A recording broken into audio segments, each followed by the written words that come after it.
The Phoenix Accord continued to grow in the years that followed. Species that had long chafed under alliance restrictions found a new home in this coalition of equals. Technologies flourished as different scientific traditions merged and enhanced one another. Earth stood not as the dominant power, but as the bridge between civilizations, doing what humans had always done best: adapting, connecting, and transforming challenges into opportunities. The Alliance had exiled Earth expecting submission. Instead, they created something their 10,000 years of history hadn't prepared them for: a truly equal partnership of diverse species, united not by dominance, but by mutual respect and shared innovation. In the end, Earth's greatest strength wasn't its technology or its determination, though both were formidable.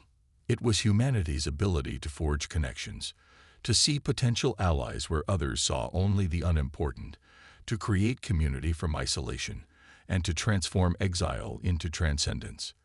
The stars had never seen anything like it. They never would again. A year after the exile, Earth made its first covert move. Small, stealthy scout ships equipped with the prototype quantum fold drives ventured beyond the solar system, not toward Alliance space, but in the opposite direction, toward regions the galactic community had deemed unprofitable or hazardous. These scouts returned with unexpected news. The regions beyond Alliance influence weren't empty as humans had been led to believe. They were home to dozens of species, some pre-spaceflight, others with technologies rivaling the Alliance's but different in fundamental ways. Most importantly, many harbored deep resentment toward the Alliance, which had either exploited them for resources or ignored them entirely. Commander Zara Okoro, leader of the 3rd Scouting Mission, brought back representatives from 3 such civilizations: the Nyali, silicon-based beings whose crystalline technology manipulated light and energy in ways humans had never imagined; the Volith, massive creatures with natural resistance to radiation who had developed unique approaches to harnessing stellar energy; and the Tarasi, a species of brilliant engineers whose small numbers had led the Alliance to dismiss them as inconsequential. "They are willing to trade," Zora reported, "not in credits or conventional resources, but in knowledge. They want partners, not masters." Earth's High Command recognized the opportunity immediately. Within another year, a covert diplomatic network was established, linking Earth with 17 non-Alliance civilizations. Each brought unique perspectives, technologies, and resources to the table. Earth, already accustomed to adapting alien technologies to human needs, served as the nexus for this growing coalition of outsiders. Dr. Okonkwo's team integrated Nyali crystal matrices into the quantum fold drive, increasing its efficiency tenfold. Volith energy systems allowed Earth to construct power sources that made their previous fusion reactors look like children's toys. Tarasi engineering principles were applied to Earth's growing fleet, resulting in ships that were smaller than Alliance vessels, but significantly more maneuverable and resilient. 3 years after the exile, Earth had transformed. Its industrial capacity had quadrupled through automation techniques learned from the Tarasi. Its energy production had increased by an order of magnitude using Volith stellar harvesters. Its computational capabilities had surged forward with hybrid systems that combined human binary logic with Nyali quantum crystallography. Most importantly, Earth had built a fleet unlike anything in the Alliance's experience. Ships that didn't register properly on Alliance sensors, weapons that operated on principles the Alliance had never explored, defensive systems that rendered many Alliance offensive technologies ineffective. All of this happened while the Alliance continued to believe that Earth was struggling just to maintain its existing technology, gradually declining into isolation and irrelevance. The few Alliance observers who bothered to monitor distant scans of the Sol system saw exactly what Earth wanted them to see: reduced industrial output, diminished energy signatures, and minimal spaceflight activity. "The veil won't last forever," Helena warned during a High Command meeting on the 4th anniversary of the exile. "Eventually, they'll notice something's not right. We need to be ready when that happens." The opportunity came sooner than expected. An Alliance survey vessel strayed into one of Earth's new mining operations in a previously abandoned star system. Rather than flee or attack, Helena made a bold decision. The Earth ships present revealed themselves and hailed the Alliance vessel. The Alliance captain, a Meridian named Thaz Vaughn, was visibly shocked at the encounter. Earth vessels, this far from your system, with drive signatures our sensors can barely detect. Impossible. Helena herself responded via quantum entanglement communication, another technology Earth had developed during the Exile. Not impossible, Captain Vaughn. Merely improbable to those who underestimated humanity's capacity to adapt. The news of the encounter spread through Alliance space like wildfire.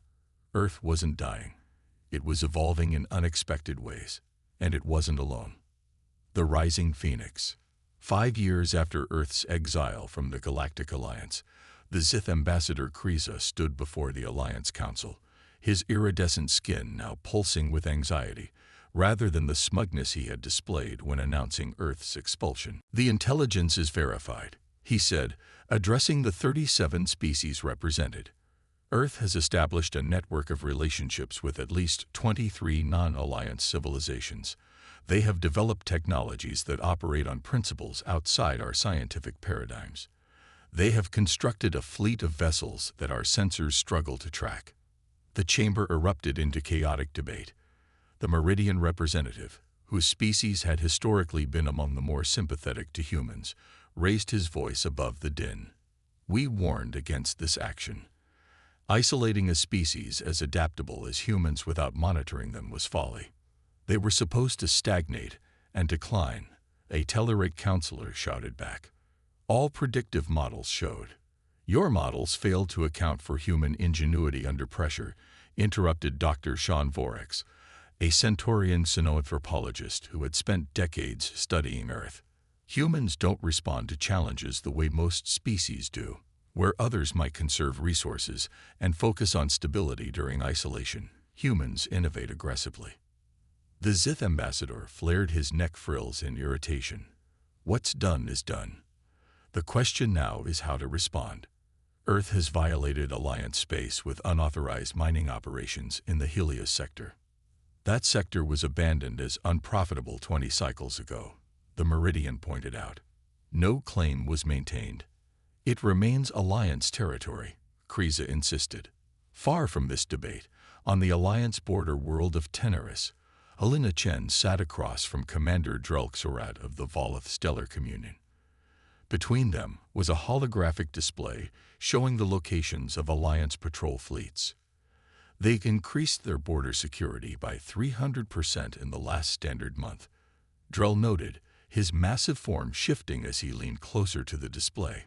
"They fear what they don't understand, and they don't understand what you've become." Helena nodded. "Fear makes them predictable. They'll seek a show of force to reassert their authority, probably at one of our mining operations. They'll want to demonstrate that our new technologies don't make us their equals." "And when they come?" the Volith asked, though his rumbling tone suggested he already knew the answer. "We'll be ready." 2 weeks later, an Alliance fleet of 47 warships, led by the dreadnought Immutable Justice, entered the Helios sector with a clear mission: shut down the unauthorized Earth mining operation and capture any human vessels for analysis. It was meant to be a swift demonstration of Alliance superiority, a reminder to Earth and its new allies of the established galactic order. What the Alliance commanders didn't know was that Helena had deliberately leaked information about the importance of the Helios operation. In reality, the facility was a carefully crafted decoy, staffed by volunteer crews and equipped with outdated technology that mimicked Earth's new capabilities without revealing their true extent. As the Alliance fleet surrounded the mining station, they detected only 6 small Earth vessels, seemingly easy prey. Admiral Voras of the Tellarite Imperial Guard, commanding from the Immutable Justice, was almost disappointed by the lack of resistance. "This is Admiral Voras of the Galactic Alliance," he transmitted to the station and the Earth vessels. "You are in violation of Alliance space.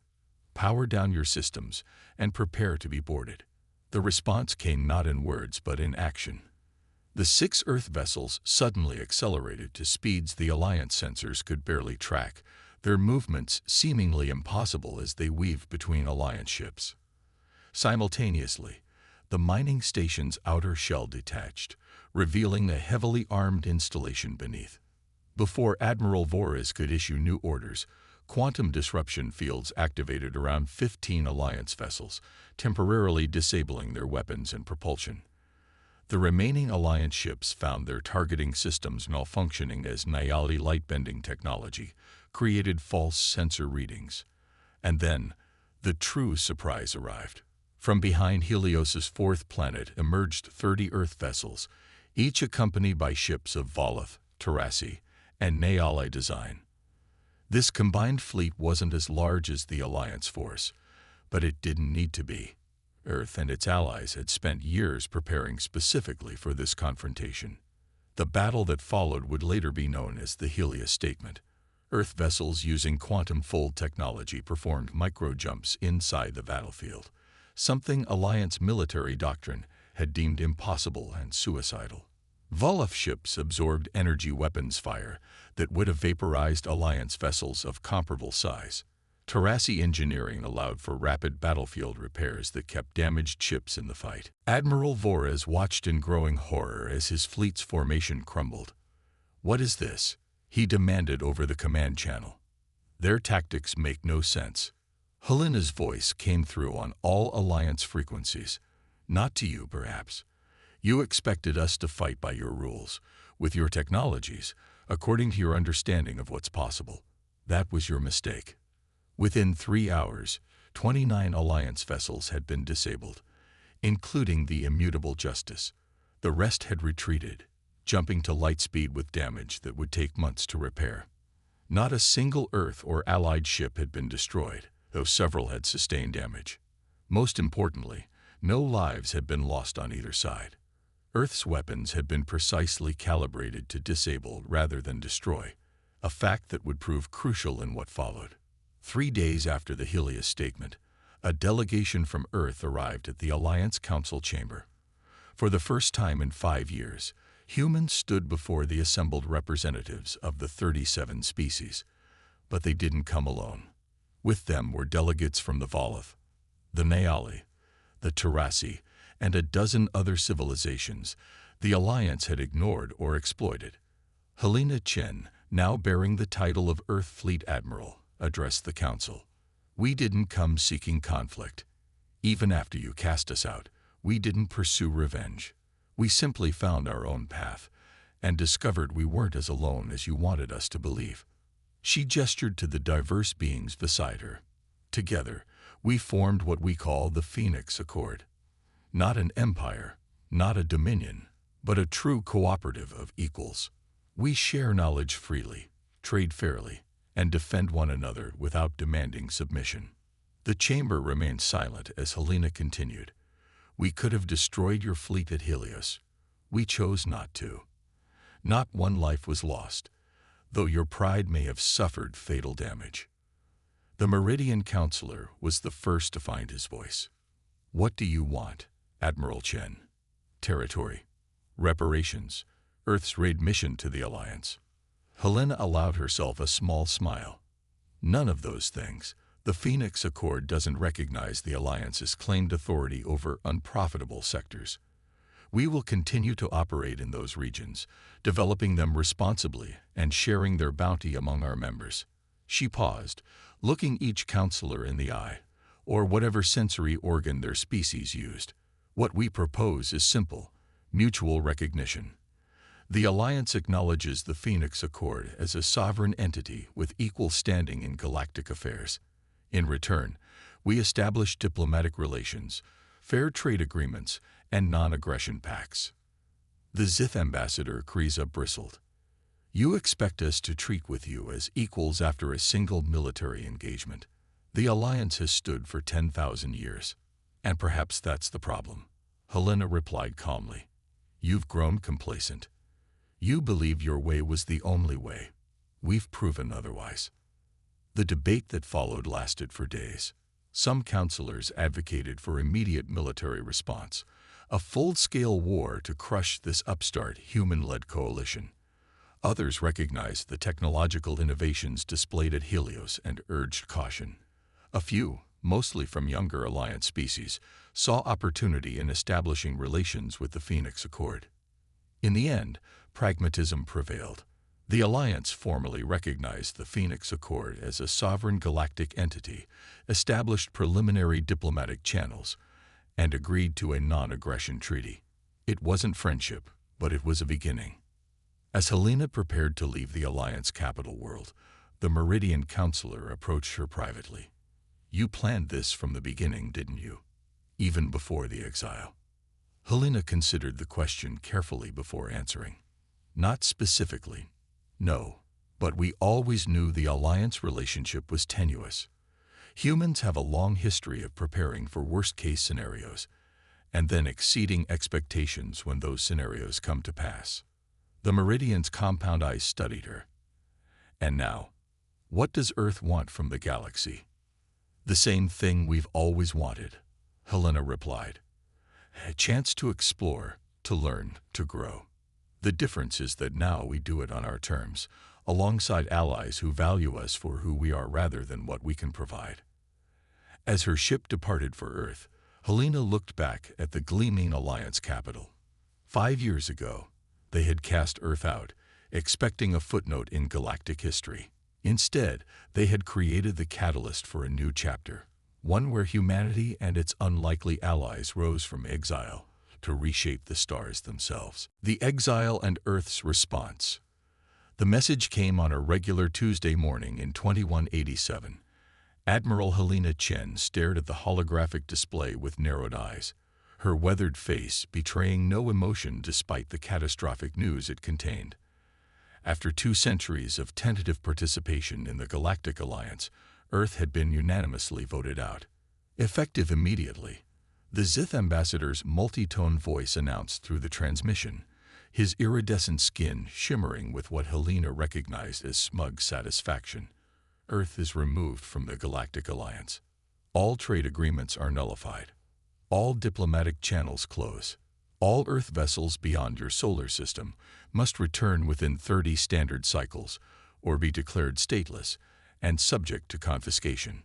The council chamber behind the ambassador buzzed with the 37 species that made up the Alliance, many nodding in approval.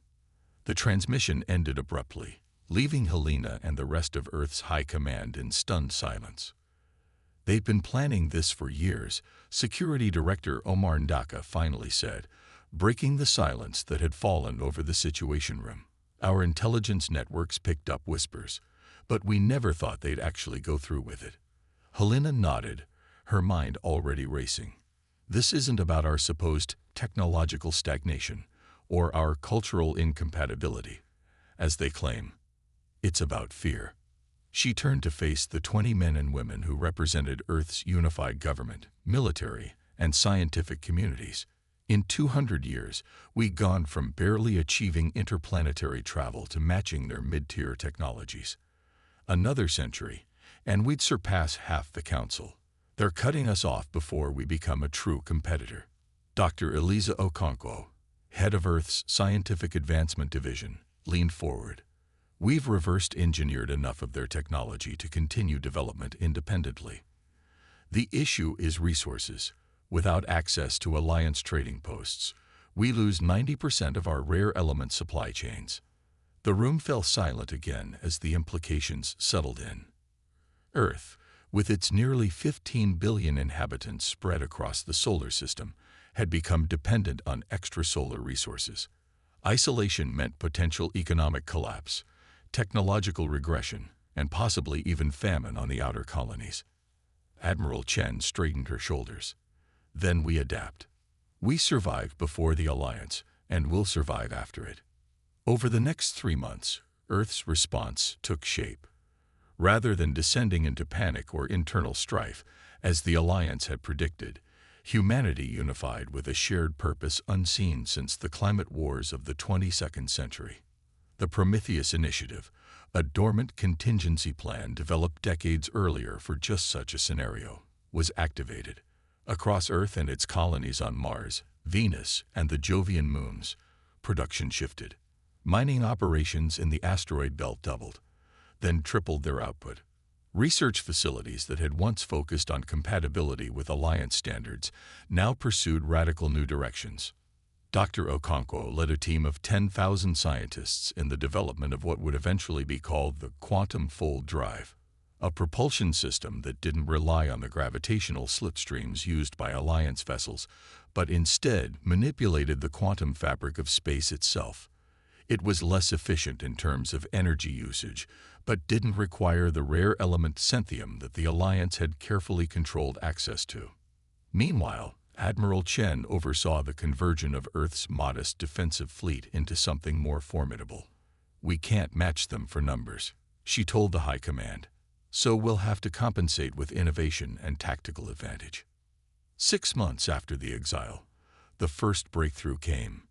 In a research facility buried beneath the Pacific Ocean, Dr. Raj Patil successfully developed a synthetic substitute for Crixium, an essential component in advanced computing systems that Earth had previously imported from Alliance worlds. The substitute wasn't as efficient, but it was something the Alliance didn't know about, and therefore couldn't counter. "They think they know our capabilities," Raj explained as he demonstrated the new material to Helena and the High Command. "They calculated how long our existing stockpiles would last and how quickly our technology would degrade afterward. This changes that equation." Helena smiled for the first time since the Exile. "And they have no way of knowing about it, do they? They're not watching us anymore. We're beneath their notice now."